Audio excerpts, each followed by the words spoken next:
তোমাদের এমন কি কখনো হয়েছে যে সকালে ঘুম থেকে উঠেছো, পড়তে বসবে, তখন তোমরা কি পড়বে এটা বুঝতে পারছো না এবং বই দেখে মাথা ঘুরাচ্ছে এবং বইটা ছুঁড়ে ফেলে দিয়ে তুমি বলছো, "কাল পড়বো, আজকে পড়বো না।"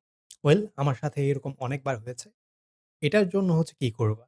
যেহেতু হচ্ছে সামনে তোমাদের পরীক্ষা আছে, এর জন্য প্রধানত তুমি যখন ঘুমাতে যাবা বা গতদিন রাতে তুমি কি করবা যে হচ্ছে তোমার যেই যা চ্যাপ্টার তুমি পড়বা, এর সবগুলো টপিক লিখে রাখবা। একটা হচ্ছে প্যাডে লিখবা বা হচ্ছে একটা খাতায় নির্দিষ্ট একটা খাতা বা প্যাড হলে বেটার হয়।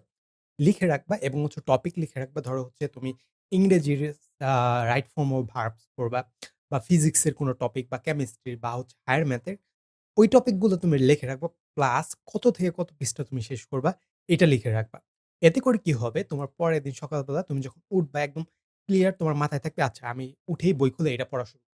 ইভেন তুমি হচ্ছে টাইমটাও মেইনটেইন করে রাখবা ৯টা থেকে ১০টা পর্যন্ত কোন চ্যাপ্টার পড়বা, ১১টা থেকে ১২টা পর্যন্ত কোন চ্যাপ্টার পড়বা। এইগুলা রেখে রাখলে কখনো তোমার হ্যাসেল ফিল হবে না এবং হচ্ছে তাড়াতাড়ি কভার করতে পারবা।